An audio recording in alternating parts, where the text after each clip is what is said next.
दोस्तों, आज के इस वीडियो में हम बात करेंगे कंप्यूटर की दुनिया के एक बेहद ज़रूरी हिस्से के बारे में, जिसे हम कंप्यूटर मेमोरी कहते हैं।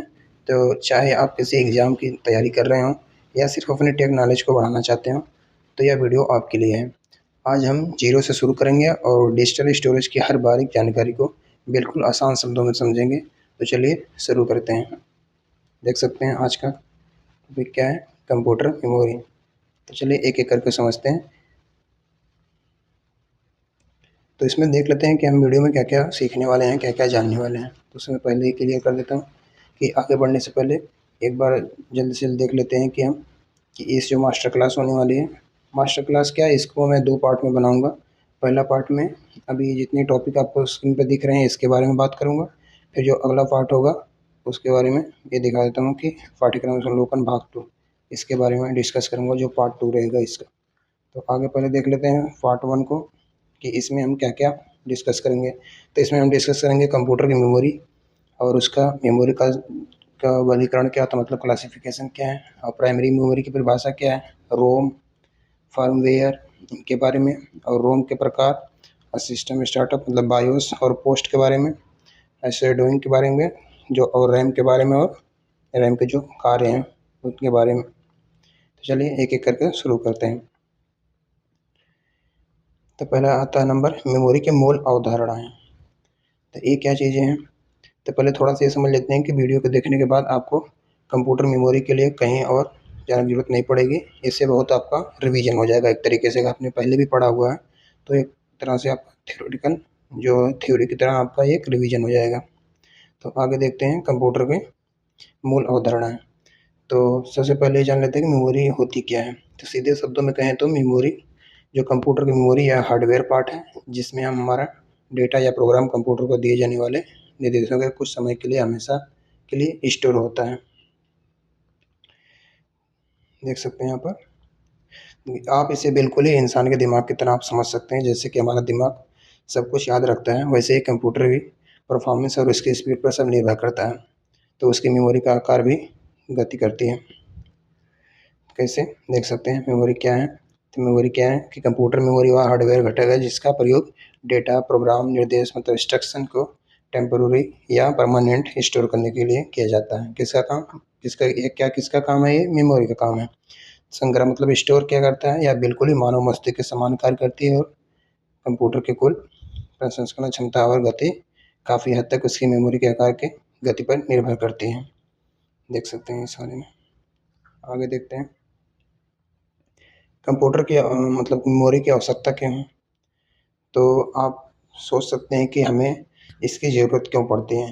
तो देखिए इसके 4 मुख्य कारण हो सकते हैं। पहला है प्रोसेसर, प्रोसेसर जिस पर डेटा पर काम करता है, उसे हम रोकने के लिए जगह चाहिए। और दूसरा, जब कंप्यूटर ऑन रहता है तो ऑपरेटिंग सिस्टम को चलाने के लिए सपोर्ट चाहिए। और तीसरा, हमारी फाइल या वीडियो या सॉफ्टवेयर के लंबे समय तक सुरक्षित रखने के लिए। तो पहला देख सकते हैं प्रोसेसर द्वारा उपयोग किए जाने वाले इनपुट डेटा को और प्रोसेस करने के लिए, और प्रोसेसिंग सपोर्ट कंप्यूटर के चालू रखने के दौरान ऑपरेटिंग सिस्टम को मेंटेन रखने के लिए। और देख सकते हैं लास्ट में लिखा है गति संतुलन, तीव्र गति वाले सीपीयू और धीमी गति वाले बाहरी इनपुट उपकरणों के बीच संतुलन बनाना इनका काम है, इसका मेमोरी का। आगे देखते हैं और भी इसमें बात अगर करें तो जो हमारी फाइल, वीडियो या सॉफ्टवेयर को लंबे समय तक क्या करती है, सुरक्षित करके रखती है। और चौथा इसमें देख सकते हैं 1 2 3 4, हाँ चौथा देख सकते हैं कि गति की संतुलन। तो इसमें जो हमारा जो सीपीयू बहुत ही तेज काम करता है, लेकिन बाहर की जो डिवाइसें धीमी होती हैं, तो उसके बीच स्पीड का बैलेंस बनाने के लिए भी मेमोरी बहुत ज़रूरी है। आगे देखते हैं मेमोरी का मुख्य वर्गीकरण। अगर इसमें मेमोरी ना हो तो प्रोसेसर को हर सेकंड काम करने के बाद डेटा रखने की जगह नहीं मिलेगी, और कंप्यूटर 1 सेकंड में भी नहीं चल पाएगा उसके बिना। तो कंप्यूटर की मतलब मेमोरी का मुख्य वर्गीकरण के बारे में देख लेते हैं। तो मेमोरी को हम मुख्य रूप से 2 भागों में बाँटते हैं। पहली होती है प्राइमरी मेमोरी, जिसे हम मेन मेमोरी भी कह देते हैं, या सीधे प्रोसेसर से जुड़ी होती है। तो ये क्वेश्चन पूछ लेता है कि जो प्राइमरी मेमोरी होती है वो किससे जुड़ी होती है। तो ये सीधे किससे जुड़ी होती है, प्रोसेसर से जुड़ी होती है, और इसके बिना कंप्यूटर चालू नहीं हो सकता। और दूसरी होती है सेकेंडरी मेमोरी, जिसे हम बाहरी या सहायक मेमोरी कहते हैं। और इसका काम डेटा को लंबे समय तक सुरक्षित रखना है। जैसे आपके हार्ड डिस्क हो गई, देख सकते हैं इसमें हार्ड डिस्क हो गई और एसएसडी हो गई और एचडीडी हो गई। ये क्या होती हैं? एक्सिलरी मेमोरी भी कह सकते हैं, सेकेंडरी मेमोरी भी कह सकते हैं। प्राइमरी बनाम सेकेंडरी मेमोरी, थोड़ा सा इसमें डिफरेंस समझ लेते हैं। तो चलिए इन दोनों का अंतर इस टेबल के माध्यम से आसानी से समझते हैं कि स्पीड की बात करें तो प्राइमरी मेमोरी बहुत ही तेज़ होती है क्योंकि ये सीपीयू के पास होती है, जबकि सेकेंडरी थोड़ी धीमी होती है। स्थायित्व देखें तो इसका जो मुख्य रूप से प्राइमरी मेमोरी और टेम्परेरी होती है, और यानी कि जो बिजली जाते ही डेटा क्या होता है हमारा साफ़ हो जाता है, एक तरह से कहिए उड़ जाता है, डिलीट हो जाता है। लेकिन सेकेंडरी परमानेंट होती है, तो कीमत के मामले में भी प्राइमरी जो महंगी होती है और सेकेंडरी काफ़ी सस्ती मिल जाती है। उदाहरण के लिए रैम और रोम प्राइमरी हैं और hard disk pen drive secondary हैं। देख सकते हैं इसमें स्पीड के मामले में बाकी और आप कंपेयर कर सकते हैं। उदाहरण के लिए समझ सकते हैं कि प्राइमरी मेमोरी कौन कौन सी है, रैम है, रोम है, कैश मेमोरी है, और ये है सेकेंडरी मेमोरी कौन सी आती है, एचडीडी आती है, एसएसडी आती है, पेन ड्राइव आती है। एक एक करके आप समझ सकते हैं, पढ़ सकते हैं इसमें स्क्रीन पे। आगे बढ़ते हैं। अध्याय थी प्राइमरी मेमोरी की विशेषताएं। इसकी क्या होती है विशेषताएं? तो प्राइमरी मेमोरी की जो कुछ खास बातें आपको पता होनी चाहिए कि पहली पहली यह है कि किसी भी प्लास्टिक या मेटल की डिस्क जैसी नहीं होती, बल्कि ये सेमीकंडक्टर मतलब कि इंटीग्रेटेड सर्किट, जिसे हम आईसी चिप बोल देते हैं, आईसी चिप से ही बनी होती हैं। और वहीं दूसरी सीपीयू इससे सीधे बात करता है और जिससे बहुत तेज़ी से काम होता है, या कंप्यूटर के जीवन रेखा कह सकते हैं, और इसके बिना कंप्यूटर ऑपरेटिंग सिस्टम लोड नहीं हो पाएगा। और आपने जिसे ही हमने जाना उसके दो बड़े उदाहरण रैम और रोम है। इसके एग्जाम्पल कौन कौन से हैं? रोम और रैम है। आगे देखते हैं रोम। तो रोम का फुल फॉर्म क्या हो जाएगा? Read only memory. तो सिस्टम के बुनियादी को जो कभी नहीं बदलते और हमेशा सुरक्षित रहते हैं। अध्याय 4 रोम स्थायी मेमोरी। तो आगे बात करते हैं रोम। तो रोम आपने देख ही लिया, उसका फुल फॉर्म भी देख लिया। इससे हमारा जो कंप्यूटर सिर्फ पढ़ सकता है, नॉर्मल यूज के दौरान हमें इसका कोई भी बदलाव नहीं कर सकते हैं और ना ही कुछ इसमें नया लिख सकते हैं। इसकी सबसे बड़ी खासियत यह है कि इसका जो नॉन वोलेटाइल होना, यानी अगर आप कंप्यूटर बंद कर दें तो या लाइट चली जाए तो भी उसके अंदर स्टोर प्रोग्राम नष्ट नहीं होते हैं। देख सकते हैं रीड ओनली। रीड ओनली क्या काम है? रोम का अर्थ है कि रीड ओनली मेमोरी, जिसमें डेटा जमा मतलब इसमें डेटा को प्रोसेस केवल पढ़ सकता है। और नॉन वोलेटाइल को भी देख सकते हैं। नॉन वोलेटाइल को इसमें थोड़ा और गहराई समझते हैं कि इसमें 100% क्या होता है, डेटा सुरक्षित रहता है। इसमें 100% डेटा सुरक्षित रहता है। आगे देखते हैं। इसमें थोड़ा सा देख लेते हैं कि इसमें क्या होता है कि डेटा को हम मतलब कि इसमें थोड़ा और गहराई समझे तो इसमें जो 100% डेटा क्या रहता है, सुरक्षित रहता है। और कंप्यूटर चाहे महीनों बंद रहे, जो आपके दिए गए निर्देश चिप में क्या होते हैं, इलेक्ट्रॉनिक रूप से लॉक रहते हैं।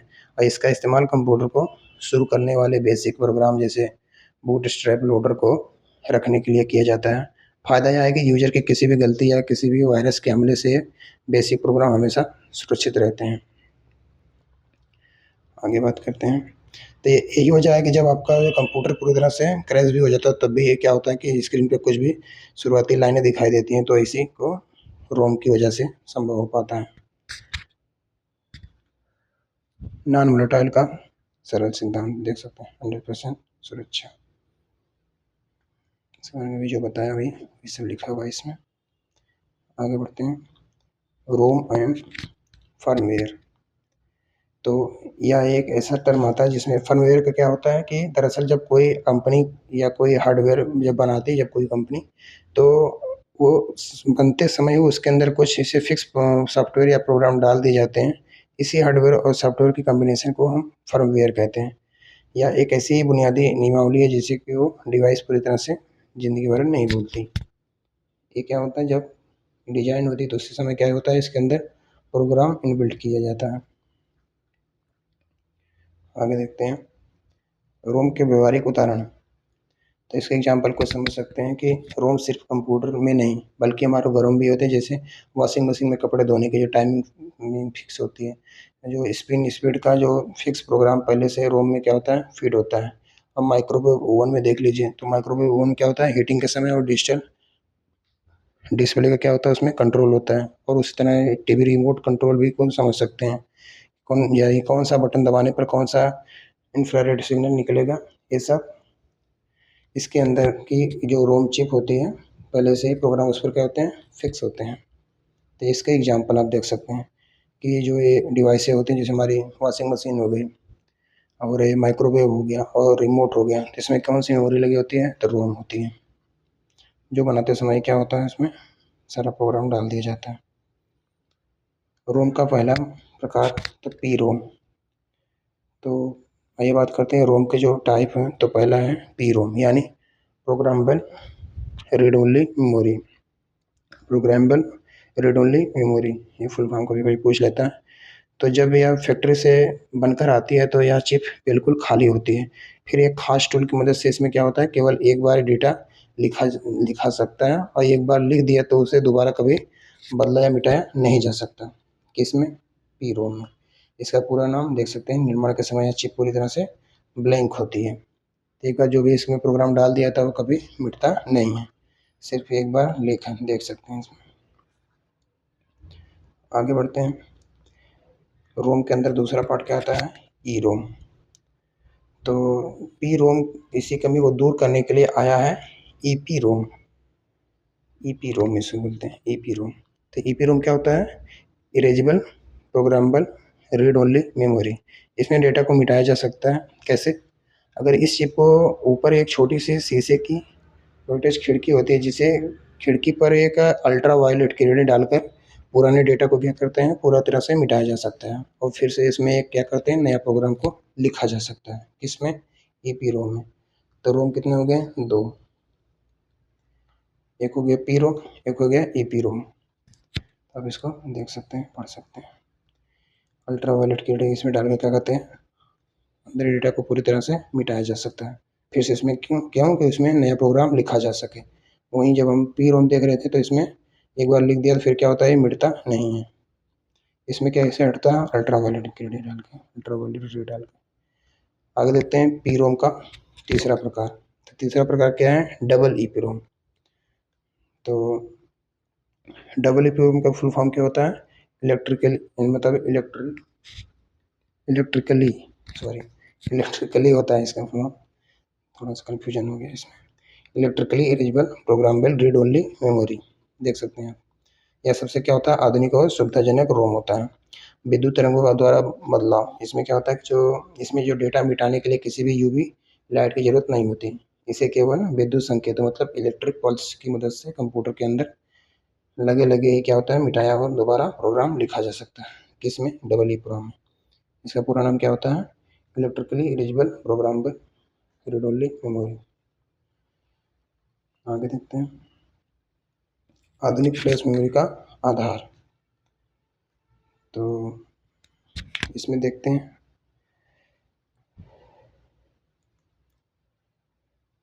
कंप्यूटर जैसे भी हम ऑन पहले प्रोग्राम होता है तो उसमें क्या होता है, इसमें देख सकते हैं कि double E program, pen drive, memory card, SSD प्रयुक्त होने वाले जो फ्लैश मेमोरी वास्तव में डबल ई प्रोग्राम का ही उन्नत प्रकार है।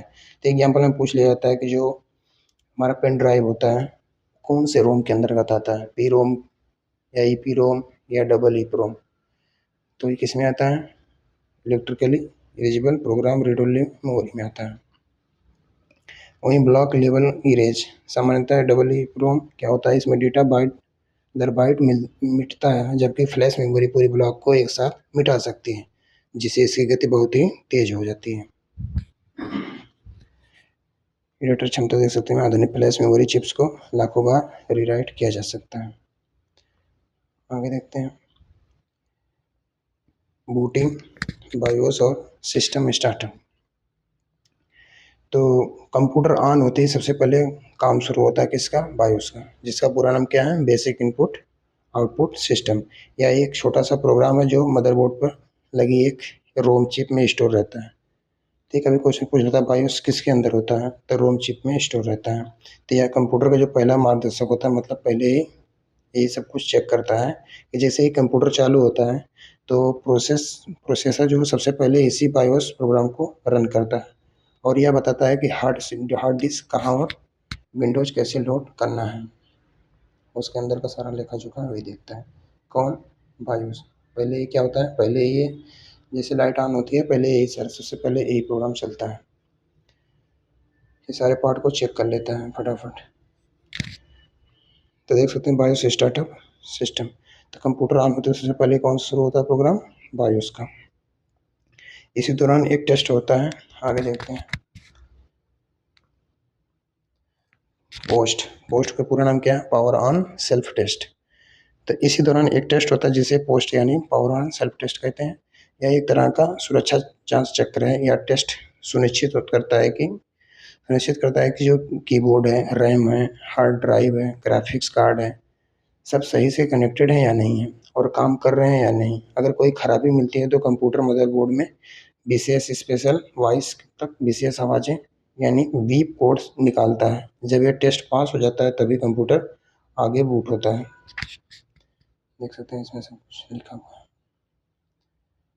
आगे बढ़ते हैं।